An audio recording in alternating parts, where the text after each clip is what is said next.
ಚಾಮರಾಜನಗರದಲ್ಲಿ ಸಫಾರಿ ಪುನಾರಂಭ ಹಿನ್ನೆಲೆ ಇಂದಿನಿಂದ ರೈತರಿಂದ ಅನಿರ್ದಿಷ್ಟ ಕಾಲ ಧರಣಿಯನ್ನು ನಡೆಸಲಾಗುತ್ತೆ.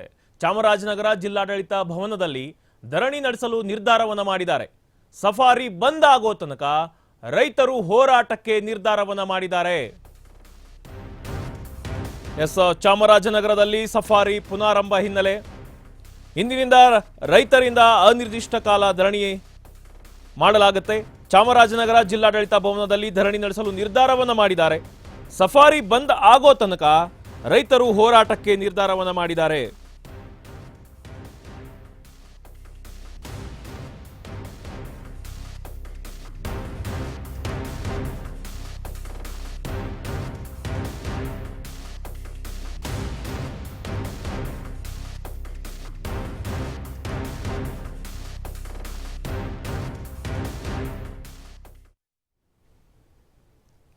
ಇದು ಚಾಮರಾಜನಗರದಲ್ಲಿ 3 ತಿಂಗಳ ನಂತರ ಸುಮಾರು 100ರಿಂದ 107 ದಿನಗಳ ನಂತರ ನಿನ್ನೆ ಏನು ಅಧಿಕೃತವಾಗಿ ಪುನರಾರಂಭ ಆಗಿತ್ತು ಸಫಾರಿ.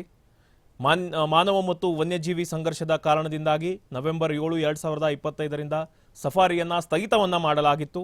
ಆದರೆ ಈಗ ನಿನ್ನೆಯಿಂದ ಮತ್ತೆ ಸಫಾರಿ ಪುನರಾರಂಭ ಆಗಿದೆ. ಈ ಹಿನ್ನೆಲೆಯಲ್ಲಿ ಇದೀಗ ಆರಂಭ ಮಾಡಿದ್ದಕ್ಕೆ ರೈತರು ಅನಿರ್ದಿಷ್ಟ ಕಾಲ ಧರಣಿಯನ್ನು ಮಾಡಲು ನಿರ್ಧಾರವನ್ನು ಮಾಡಿದ್ದಾರೆ. ಚಾಮರಾಜನಗರ ಜಿಲ್ಲಾಡಳಿತ ಭವನದಲ್ಲಿ ಧರಣಿಯನ್ನು ನಡೆಸಲು ನಿರ್ಧಾರವನ್ನು ಮಾಡಿದ್ದಾರೆ. ಸಫಾರಿ ಬಂದ್ ಆಗೋ ತನಕ ರೈತರು ಹೋರಾಟವನ್ನು ಮಾಡೋದಕ್ಕೆ ನಿರ್ಧಾರವನ್ನು ಮಾಡಿದ್ದಾರೆ.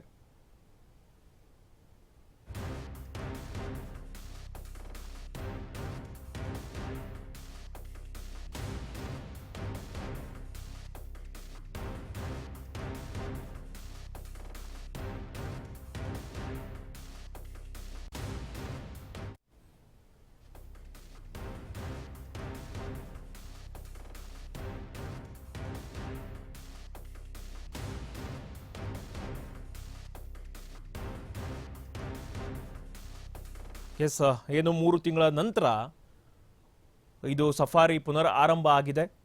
ಈ ಪುನರಾರಂಭದಿಂದ ಏನು ಒಂದು ಕಡೆ ಹಗ್ಗಜಗ್ಗಾಟ ನಡೀತಾ ಇದೆ ರೈತರು ಮತ್ತು ಅರಣ್ಯ ಇಲಾಖೆ ನಡುವೆ.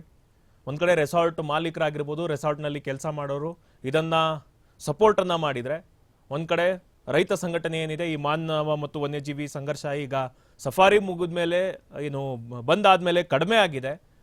ಈ ಕಡಿಮೆ ಆಗಿರೋದು ಈಗ ಮತ್ತೆ ಪುನರಾರಂಭ ಆಗಿಬಿಟ್ರೆ ಮತ್ತೆ ಜಾಸ್ತಿ ಆಗುತ್ತೆ ಅನ್ನೋ ಕನ್ಸರ್ನಿಂದ ಈಗ ಅನಿರ್ದಿಷ್ಟಾವಧಿ ಕಾಲ ಧರಣಿಯನ್ನು ಮಾಡೋಕ್ಕೆ ರೆಡಿಯಾಗಿದ್ದಾರೆ. ಒಂದು ಕಡೆ ಸಚಿವರು ಕೂಡ ಈಶ್ವರ್ ಖಂಡ್ರೆ ಅವರು ಕೂಡ ಮೌಖಿಕವಾಗಿ ಹೇಳಿದ್ದಾರೆ. ಬಟ್ ಇನ್ನೂ ಈ ಹಗ್ಗಜಗ್ಗಾಟ ಅನ್ನೋದು ಇನ್ನೂವರೆಗೂ ಮುಗಿತಾ ಇಲ್ಲ.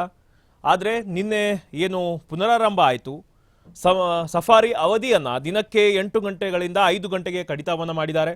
ಇನ್ನು ಕೇವಲ 50% ಸಫಾರಿ ವಾಹನಗಳನ್ನು ಮಾತ್ರ ಬಳಸಲು ಅನುಮತಿಯನ್ನು ನೀಡಲಾಗಿದೆ. ಇನ್ನು ವನ್ಯಜೀವಿಗಳಿಗೆ ತೊಂದರೆ ಆಗದಂತೆ ನೋಡಿಕೊಳ್ಳಲು ಸಫಾರಿ ವೇಳೆ ಯಾವುದೇ ಎಲೆಕ್ಟ್ರಾನಿಕ್ ಸಾಧನಗಳನ್ನು ಕೊಂಡೊಯ್ಯುವುದನ್ನು ನಿಷೇಧವನ್ನು ಮಾಡಿದ್ದಾರೆ. ಈ ರೀತಿ ಎಲ್ಲ ಕ್ರಮಗಳನ್ನು ಕೈಗೊಂಡು ಪುನರಾರಂಭವನ್ನು ಮಾಡಿದ್ದಾರೆ. ಬಟ್ ರೈತರು ಹೀಗೆ ಯಾವಾಗಲೂ ಕೂಡ ಪುನರಾರಂಭ ಮಾಡ್ತೀವಿ ಅಂದಾಗಲೂ ಕೂಡ ರೈತರು ಹೋರಾಟವನ್ನು ಮಾಡಿದರು, ಆಕ್ರೋಶವನ್ನು ವ್ಯಕ್ತಪಡಿಸಿದರು. ಬಟ್ ಈಗ ಪುನರಾರಂಭ ಆಗಿಬಿಟ್ಟಿದೆ. ನಿನ್ನೆ ಒಂದು 100-130 ಜನರು ಕೂಡ ಸಫಾರಿಯನ್ನು ಎಂಜಾಯ್ ಮಾಡಿದರು. ಬಟ್ ಈಗ ಚಾಮರಾಜನಗರದಲ್ಲಿ ಸಫಾರಿ ಪುನರಾರಂಭ ಆಗಿದ್ದಕ್ಕೆ ಇಂದಿನಿಂದ ರೈತರು ಅನಿರ್ದಿಷ್ಟ ಕಾಲ ಧರಣಿಯನ್ನು ಮಾಡ್ತಾರೆ. ಸಫಾರಿ ಬಂದ್ ಆಗೋ ತನಕ ರೈತರು ಹೋರಾಟಕ್ಕೆ ನಿರ್ಧಾರವನ್ನು ಮಾಡಿದ್ದಾರೆ.